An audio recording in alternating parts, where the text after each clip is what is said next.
નમસ્કાર દર્શક મિત્રો, આપ જોઈ રહ્યા છો the Times of Mahisagar news. Hazrat Shah Syedna Qutub Shah Mehmood Dada રદી અલ્લાહો તાલા અલયનો 687મો ઉર્ષ મેળો કારંટા દરગાહ ખાતે યોજાયો. હજરત શાહ સૈયદના કુતુબ શાહ મહેમૂદ દાદા રદી અલ્લાહો તાલા અલયનો 687મો ઉર્ષ મેળો 6 અને 7 માર્ચ 2024ના રોજ મહીસાગર જિલ્લાના કારંટા દરગાહ ખાતે યોજાયો હતો. અને આ કાર્યક્રમમાં મુસ્લિમ સમાજના ધર્મગુરુ હજરત હાશમી મિયાં શાહ પણ હાજર રહ્યા હતા. જેમાં આ કાર્યક્રમમાં ગુજરાત, રાજસ્થાન, મધ્યપ્રદેશ, એમપીમાંથી મોટી સંખ્યામાં તમામ સમાજની પબ્લિક આ દરગાહ ખાતે પોતાની દિલની મુરાદો, શ્રદ્ધાઓ લઈને દુઆઓ, આશીર્વાદ માટે આવેલ હતી. અને તેમની સાચી નિયતથી કરેલ મુરાદો પણ બાવા દ્વારા પૂરી થાય છે.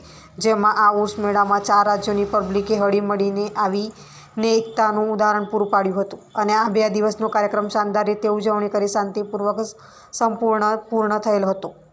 જેમાં આ બાબતે દરગાહ ટ્રસ્ટના એક સભ્યએ વધુમાં સંતરામપુરમાં મીડિયા તરીકે ફરજ બજાવતા સલમાન મોરાવાલાનો સંપર્ક કરી તેમની એક મીડિયા અખબારી યાદીમાં જણાવ્યું હતું કે આ કાર્યક્રમમાં મહીસાગર જિલ્લા પોલીસ તથા મહીસાગર જિલ્લા કલેક્ટર શ્રી નેહા કુમારી મેડમ તથા ખાનપુર તાલુકાના મામલતદાર શ્રી તથા સાથે અન્ય મહીસાગર જિલ્લા ને તાલુકા સંલગ્ન ખાતાના અધિકારીઓ તથા કર્મચારીઓ દ્વારા પૂરતો બંદોબસ્ત ગોઠવી શરૂઆતથી માંડી પ્રોગ્રામના અંત સુધી પૂરેપૂરો સાથ સહકાર આપ્યો હતો. તે બદલ કારંટા શરીફ દરગાહ કમિટી મેમ્બરો તથા ગ્રામના ગામજનો સમગ્ર ટીમનો તથા બધાને દિલથી ખૂબ ખૂબ આભાર વ્યક્ત કરે છે. પડે પણના સમાચાર જોવા માટે અમારી channel the Times of Mahisagar ન્યૂઝને